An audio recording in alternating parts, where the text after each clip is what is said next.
Student, मैं आपका दोस्त अंकित इंडियन पॉलिटिक्स क्लास में आपका स्वागत करता हूँ। स्टूडेंट, हम लोग फंडामेंटल राइट्स पढ़ रहे थे। आज आर्टिकल नंबर 29 पढ़ेंगे स्टूडेंट अपन।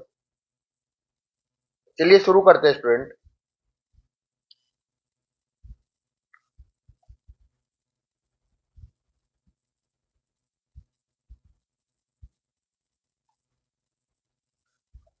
तो basically article 29 cultural educational right है, कल्चरल एंड एजुकेशनल राइट। तो अब ध्यान से समझना स्टूडेंट। आर्टिकल 29 बोलता है protection of interest of minorities. जो माइनॉरिटीज ग्रुप है उनके प्रोटेक्शन की बात करता है। किन की बात करता है? प्रोटेक्शन की, माइनॉरिटीज के इंटरेस्ट की प्रोटेक्शन की बात करता है। अब आर्टिकल 29 का क्लोज 1 क्या बोलता है? Any section of society reside in India और एनी पार्ट ऑफ इंडिया, कि कोई भी सिटीजन जो इंडिया में रहते हैं या किसी भी इंडिया के पार्ट में रहते हैं, हैविंग ए डिस्टिंक्ट लैंग्वेज, उनकी अगर लैंग्वेज अलग है, स्क्रिप्ट अलग है, कल्चरल अलग है, has to right to conserve, उन्हें वो प्रोटेक्ट और प्रिजर्व कर सकते हैं। तो सिंपल भाषा में समझिए, कोई भी लोग अगर इंडिया या इंडिया के किसी भी कोने में रहते हैं तो अपने लैंग्वेज अगर उनके अलग है, स्क्रिप्ट अलग है, कल्चर अलग है, तो उसको वो कंजर्व कर सकते हैं। उनको अधिकार मिलता है इस चीज का।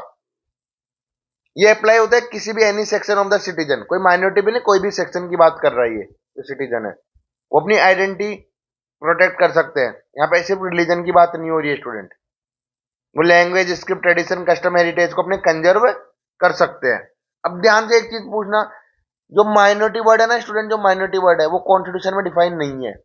The constitution does not define minority. तो डायरेक्टली यूपीएससी क्वेश्चन पूछेगा अकॉर्डिंग टू कॉन्स्टिट्यूशन माइनॉरिटीज, तो एक कॉन्स्टिट्यूशन में तो डिफाइन ही नहीं है, तो वो स्टेटमेंट गलत हो जाएगी आपकी। तो माइनॉरिटी वर्ड कहीं भी कॉन्स्टिट्यूशन में डिफाइन नहीं स्टूडेंट, ये चीज खासकर याद रखना, काफी इंपॉर्टेंट चीज है ये।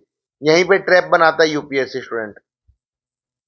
और देखिए, हु डिसाइड माइनॉरिटी स्टेटस, कौन करता है माइनॉरिटी स्टेटस को decide? Who decide minority status?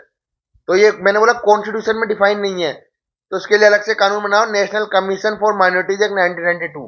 कौन सा कमीशन बनाया? National commission for minorities act 1992 में नेशनल कमीशन बना था माइनॉरिटीज के लिए। तो central government is power to notify minority. कौन करता है? सेंट्रल गवर्नमेंट बताती है कि हाँ हाँ ये लोग माइनॉरिटीज है। तो किस किस को माइनॉरिटीज के दर्जे में रखा गया है? मुस्लिम्स को, क्रिश्चियंस को, सिख्स को, बुद्धिस्ट को, जैन्स को, पारसीस को, ये सारे लोग कौन है? माइनॉरिटीज है। किसने नोटिफाई किया है? सेंट्रल गवर्नमेंट ने नोटिफाई किया इन लोगों को।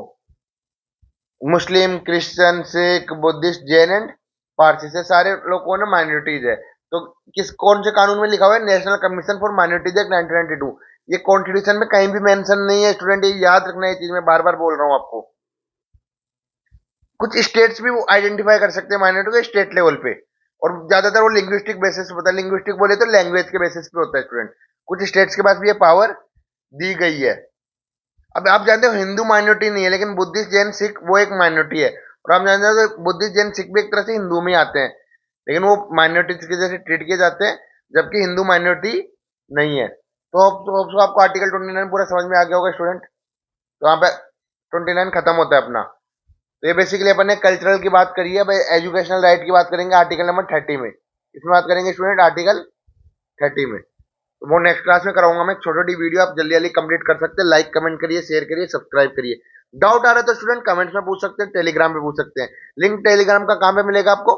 डिस्क्रिप्शन में मिलेगा। तो ऐसे मेहनत करते रहिए स्टूडेंट, और मुझे बताइए कहाँ पे आपको कमी लग रही है, कहाँ पे इंप्रूवमेंट हो सकता है वीडियोस में। और देखिए स्टूडेंट, एक चीज मैं आपको बता देता हूँ, जो ये वीडियोस है ये नॉर्मली मैं स्लाइड से इसलिए बताता हूँ जिससे कि आपको नोट्स की प्रॉब्लम ना आए।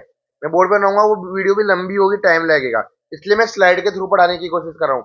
आजकल देखिए स्टूडेंट, वही टाइम हो गया, मतलब स्मार्ट वर्क का टाइम है, हार्ड वर्क खत्म हो चुका है। तो थोड़ा सा स्मार्टली आप पढ़ाई करोगे तो आपके लिए इजी होगी चीजें। Thank you.